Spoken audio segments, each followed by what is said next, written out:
হোলি হোক বা জন্মাষ্টমী, মালপোয়া ছাড়া কিন্তু কিছুই সম্পূর্ণ হয় না।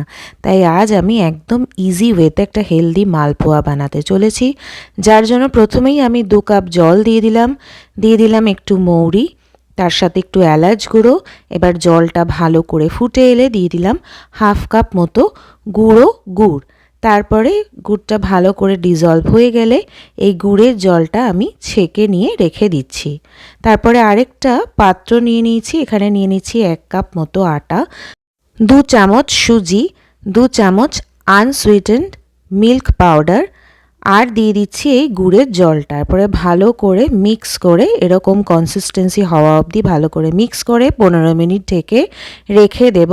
তারপরে ফ্রাইং প্যানে তেল নিয়ে এরপরে ভালো করে তেলটাকে গরম করে মিডিয়াম ফ্লেমে এরকম আমি ব্যাচে মালপোয়াগুলোকে লাল হওয়া অবধি ফ্রাই করে নেব।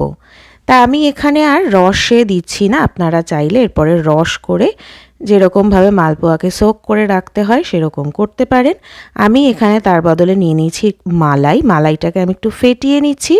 এর মধ্যে আমি সামান্য একটুখানি গুঁড়ো চিনি দিয়ে মালাইটার সাথে মিক্স করে দিলাম, এটা অপশনাল স্টেপ। তারপরে এটা মালাইয়ের সাথে মালপোয়া জাস্ট জমে যাবে।